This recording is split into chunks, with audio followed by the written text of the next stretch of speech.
Hoje eu vou te apresentar o nome da minha técnica de operar no mercado financeiro, a pivote, ou em italiano, pivote. Nossa, quer dizer que tu inventou a roda? Não, cara. Espera aí, fica calmo, não começa a se desesperar, porque eu não inventei a roda. Eu apenas nomeei a minha forma de negociar no mercado financeiro, onde eu utilizo o fundamento, onde eu utilizo o principal conceito dos pontos de pivôs unido com a Fibonacci. Então, é daí que surgiu o nome pivote. Só que a pivote, ela tem outros conceitos, ela não é só baseada nisso, mas como ela é o fundamento disso tudo, ela leva esse nome. Mas eu levo em consideração as tendências do preço, rompimentos, ciclos de ondas do preço, ciclos do pullback do preço, são alguns dos fundamentos que eu também utilizo para estar negociando mais a base mesmo da análise, da forma de negociar, de como eu enxergo o mercado, ela é os pontos de pivôs e a ferramenta de Fibonacci do mercado financeiro. Bom, e a Pivot ela conta com 3 passos muito simples na hora de você fazer a sua análise, na hora de você fazer a sua negociação,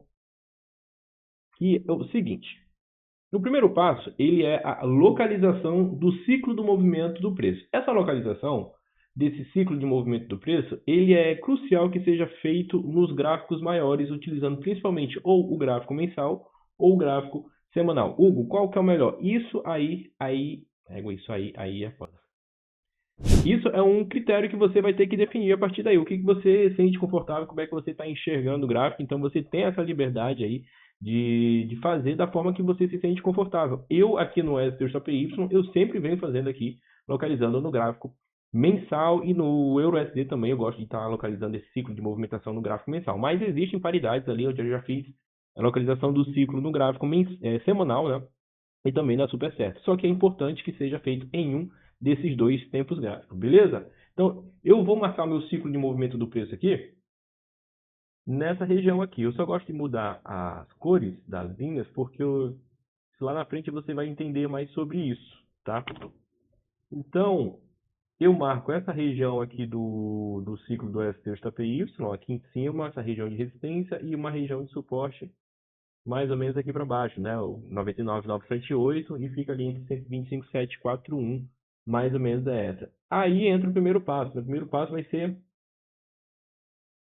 traçar a ferramenta de Fibonacci de expansão. Como esse daqui é o meu ciclo, eu vou trabalhar com ele até o final da minha vida. O importante é que quando você localiza um ciclo de movimentação do preço desse, é importante que você não fique mudando, né? Porque você vai se desacostumar com a análise. Você vai pegar alguns pontos um pouco diferentes. É claro que o cara que já tem um pouco mais de conhecimento de mercado aí, ele localizar ciclos diferentes, ele vai até encontrar padrões de entradas ali muito próximos ali, então, do que ele normalmente encontraria trabalhando com o ciclo. Mas eu gosto de traçar esse ciclo sempre o mesmo, porque isso me dá muito mais conforto na hora de estar traçando a minha análise. Então, e aí depois que eu encontrei o meu ciclo, eu vou e faço a projeção do nível de ferramenta de Fibonacci de expansão aqui para cima e vou encontrar um novo ciclo de movimento do preço. Só que como o preço ele já saiu desse ciclo de movimento do preço, eu preciso fazer a projeção mais uma vez para encontrar o ciclo atual de movimentação do preço aqui no gráfico mensal. E aqui eu tenho o ciclo de movimento atual do preço, ou seja, tenho essa referência aqui para trabalhar.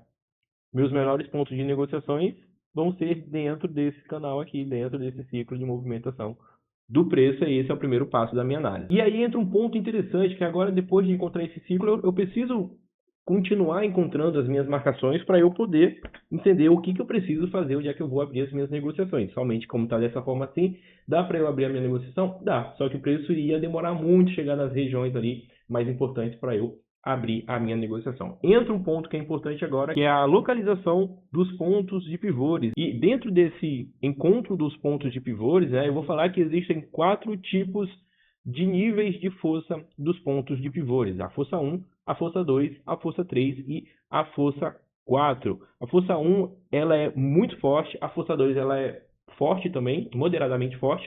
A força 3 ela é um ponto de pivô relativamente forte e a força 4 é um ponto de pivô um pouco mais fraco.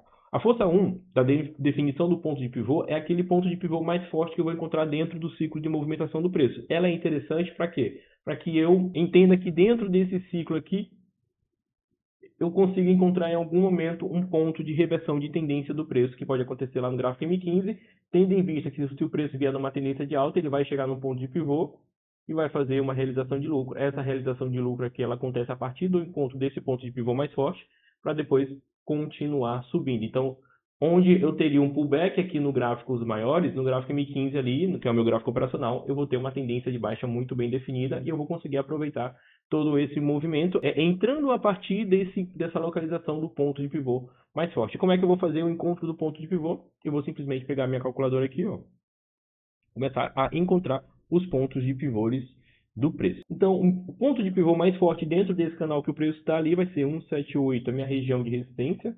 178, 061 mais 152014. Vou somar para dividir por 2. Eu vou ter 165038. Então, vou trazer para cá. Para eu... Vai ser ali o meu 165038. 165038. E eu vou só mudar a cor porque eu gosto de mudar a cor para poder identificar os pontos de pivô do preço. Esse ponto de pivô aqui é o ponto de pivô mais forte do preço. Então, tecnicamente, eu vou falar que esse aqui é o ponto de pivô nível 1. E para que ele serve? Ele serve bom para reversão. Ou seja, o que tende a acontecer aqui, quando o preço subir, chegar próximo a essa região, ele vai tender alguma dificuldade em ultrapassar para começar a retornar fazendo um pullback, e aí isso lá no gráfico M15 eu consigo ter um bom operacional. Para eu continuar operando a favor da tendência aqui, acreditando que eu vou ter uma renovação da força compradora, o preço tem que fechar acima desse ponto de pivô lá no meu gráfico semanal. Tá? Fechando acima do ponto de pivô no gráfico semanal, eu tenho uma confirmação que o preço tende a subir. Não quer dizer que é uma certeza, até porque no mercado financeiro a gente não tem certeza nenhuma. Beleza? Então esse é o primeiro encontro do ponto de pivô, o ponto de pivô nível 1. Tendo em vista isso, eu vou começar a encontrar os meus próximos pontos de pivôs, o ponto de pivô de força 2. Como é que eu consigo encontrar esse ponto de pivô de força 2? Eu vou calcular 165038 mais 152014. Vou somar e vou dividir por 2, eu vou ter 158526. Então, vou aqui e vou pegar 158526, na verdade. Só mudar a cor dele aqui. Que é onde eu consigo. Aqui sim. Aqui eu consigo encontrar o meu segundo ponto de pivô, ou ponto de pivô de força 2. Esse ponto de pivô de força 2, ele tem o objetivo, ó, o ponto de pivô, força 2. Qual é o objetivo dele? Ele serve para eu identificar entradas no rompimento, mas para isso acontecer eu tenho que esperar uma confirmação, um fechamento dessa região acima no gráfico diário, ou seja, para eu continuar acreditando numa tendência de alta aqui do preço, aqui no gráfico diário, tem que ter um fechamento acima de 158,526. Aí eu tenho uma renovação da força compradora aqui do preço. Se eu quiser ser um pouco mais agressivo, eu posso, ao invés de esperar rompimento isso no gráfico diário, eu posso esperar também no gráfico de 4 horas. Eu costumo fazer essa espera no gráfico diário, tá? Eu gosto de fazer essa espera no gráfico diário, que me dá mais tranquilidade para negociar. Hugo, eu posso negociar uma reversão de tendência aqui nesse tipo de cenário aqui, encontrando ponto de pivô de força 2? Cara, pode. Pode. É uma entrada que fica um pouco mais arriscada, mas você pode, desde que você seja um pouco mais conservador nesse tipo de cenário do preço. Aí agora a gente vai encontrar o ponto de pivô de força 3, e o ponto de pivô de força 3 é a mesma coisa. A gente vai pegar ali 158,526 mais 152,014, vai somar e vai dividir por 2. Vamos ter 155,270. 155,270 é o meu ponto de pivô aqui de força 2. Eu não gosto muito de estar mudando a cor dele, não. Eu gosto de deixar esse ponto de pivô aqui dessa mesma cor. Talvez eu mude o ponto de pivô quando eu vou encontrar o ponto de pivô de força 4, que é um ponto de pivô onde eu consigo entrar no rompimento dele, tá? E esse ponto de pivô aqui, ele é aquele ponto de pivô que eu posso entrar no rompimento deles aqui no gráfico M15. Se eu voltar aqui, Se eu voltar aqui no gráfico, vou só fechar aqui, se eu voltar aqui, eu consigo perceber que eu posso entrar no rompimento desse ponto de pivô aqui do gráfico.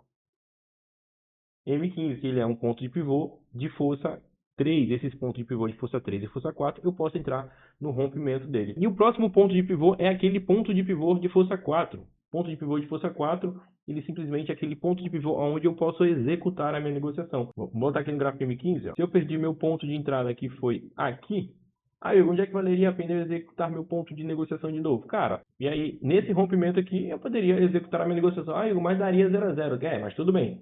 Não tem problema, iria partir para a próxima. Rompimento, rompeu aqui para baixo, valeria a pena executar a minha negociação?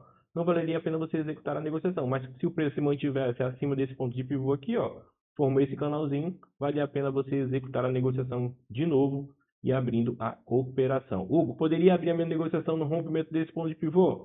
Pode, mas só que fica um pouco mais agressivo, ficaria muito mais seguro se a gente aguarda uma formação de canal aqui, né, e entra no rompimento desse canal, como foi o que aconteceu aqui, o que é o que eu gosto de estar fazendo, tá? A gente tem um fechamento aqui, ó. Eu tenho uma confirmação aqui do preço, uma formaçãozinha de canal. Eu poderia entrar nesse rompimento aqui e o meu stop iria ficar posicionado mais ou menos aqui embaixo, ó. Deixa eu arrumar aqui, ficar certinho. O meu stop ficaria posicionado aqui embaixo, aí teria que entrar o controle emocional do preço, porque o stop sempre vai ficar posicionado aqui abaixo do nível 100 Fibonacci de retração. O mercado vem dar ponto de entrada, vai e volta na correção certinha aqui do nível 100, que é o mesmo ponto de pivô, e aí depois vai embora. Então essa é a primeira parte assim que eu utilizo para estar encontrando meus pontos de negociação. É claro que tem algumas outras coisas, mas para esse vídeo não ficar muito longo, essa é a primeira parte do que como é que eu vou mapeando meus pontos de negociação e identificando os meus pontos de análise. Em algumas situações eu não trabalho com pontos de pivô de força 4, somente pontos de pivô de força 3 ali, que é bem interessante. E eu tenho um comportamento muito legal, que é de buscar confluências no gráfico mensal, no gráfico diário ali, que eu venho para poder ter mais clareza nos meus pontos de negociação. Em algumas situações eu não utilizo o cálculo de pivô de força 4, porque se eu notar ali que vai ficar muito próximo o ponto de pivô do outro ali, eu acabo desconsiderando o ponto de pivô de força 4 e trabalho somente com o ponto de pivô de força 3. E aí, nesse tipo de cenário, eu posso executar a minha negociação no rompimento do preço lá do gráfico operacional. É uma variável que a gente vai identificando como é que está o comportamento do preço aí, mas é claro que com o tempo você vai se acostumando e vai entendendo mais sobre isso. Show? Mas sempre lembrando, o ponto de pivô de força 3 e o ponto de pivô de força 4 são pontos de pivôs que vão te dar pontos de entrada, é onde você vai entrar ali. E essa entrada ela pode acontecer ou se o preço romper o ponto de pivô, ou se o preço romper e se mantiver acima ou abaixo do ponto de pivô. É claro que se tiver uma confirmação ali, um fechamento do gráfico diário, abaixo ou acima desses pontos de pivô, e aí te dá uma confirmação a mais, né? Se o preço vai tender a continuar subindo ou se vai ter uma reversão de tendência ali do preço, vai depender de como está a movimentação do mercado. Mas isso a gente vai soltando aí com o decorrer desse ano de 2025, então já se inscreve no canal aí, cara, deixa o like se você curtiu, para esse vídeo não ficar muito longo, essa é a primeira parte e tem muita coisa ainda pra fazer. Tamo junto? A gente se vê no próximo vídeo, valeu!